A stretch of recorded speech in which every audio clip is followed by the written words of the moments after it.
నాకు బాబ్జీ గారు 3 days back చూపించారు. డెఫినెట్గా వర్క్ ఫ్రమ్ హోమ్ అనేది మంచి టైటిల్.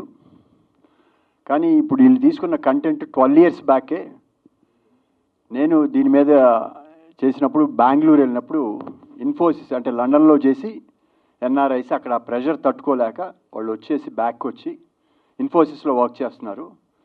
చేస్తూ అక్కడ ఆయన అందరు టీవీలో కూడా బాగా ఫేమస్ ఇంజనీర్ చేసి ఆర్గానిక్ ఫార్మింగ్ అవి చేస్తూ ఉంటారు. మిల్లెట్స్ అవన్నీ ఫస్ట్ స్టార్ట్ చేశారు 12-13 years బ్యాక్. వాళ్ళ పిల్లలు కూడా వచ్చి అక్కడ ఆడుకుంటూ ఆ ప్రకృతిలో ఎంజాయ్ చేస్తున్నారు.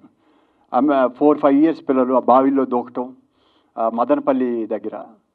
నేను షాక్ తిన్నాను. అంటే మీరు ఇన్ఫోసిస్లో చేస్తూ అప్పుడు 1.5 lakh 2 lakhs శాలరీ అది వదులుకొని వచ్చి వ్యవసాయం చేస్తున్నాడు.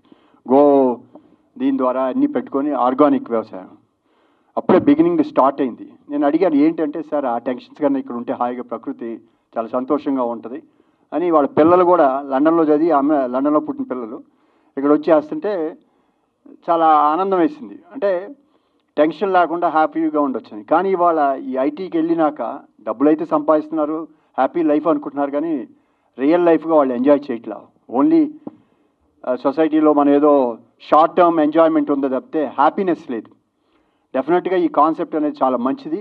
ఇంకొక ప్యాథటిక్స్ ఇదేంటంటే, ఈ ప్రభుత్వం ఇవన్నీ ఇచ్చినాక చాలామంది అంటే మినిమం వేజెస్ కింద మినిమం టైమింగ్ కింద ఇస్తున్నారు.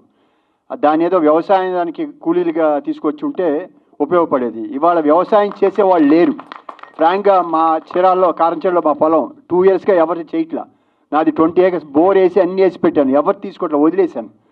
అంటే రాబోయే రోజుల్లో వ్యవసాయాన్ని, ఎందుకంటే ఇక్కడ ఏం చేసినా మాకేం ఇది లేదని, రేపొద్దున మనం రాబోయే రోజుల్లో ఒక 10 years డౌన్ లైన్ ఫ్రమ్ ఇవాళ నుంచి తీసుకుంటే agriculture is going to be the టాప్లోకి వెళ్తుంది. ఎందుకంటే చేసేవాళ్ళు లేక మనం ఈ సంపాదించిన డబ్బు కొనటానికే సరిపోద్ది అప్పుడు చేసే. ఎందుకంటే కంటిన్యూ ప్రాసెస్ ఇది. మన సంస్కృతి అందరికీ వచ్చేది, ఇప్పుడు అది లేదు.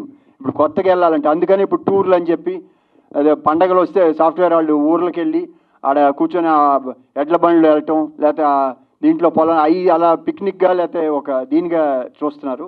డెఫినెట్గా ఈ సినిమా చూసిన తర్వాత అయినా సరే మార్పు వచ్చి వ్యవసాయం మీద మమకారం మనం సంపాదించవచ్చు.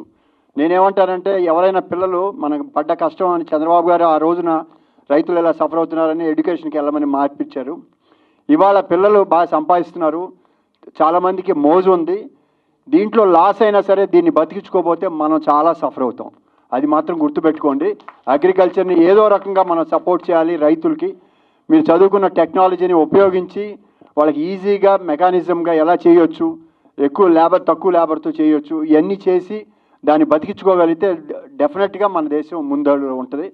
I wish entire team all the very best. ఇది మంచి కాన్సెప్ట్ తీసుకున్నారు. నాకు ట్రైలర్ చూసినప్పుడే నాకు కొంచెం ఫీల్ వచ్చింది, ఇదేదో బాగుంటుంది ఈ సినిమా అని. ఆర్టిస్టులు అందరూ కూడా ఆల్మోస్ట్ నాకు తెలిసిన వాళ్ళు చాలామంది డెఫినెట్గా మంచి ఆర్టిస్టులు వేశారు. డెఫినెట్గా ఇది మంచి సక్సెస్ అవుతుందని నమ్ముతూ I wish them all the very best. Once again thank you.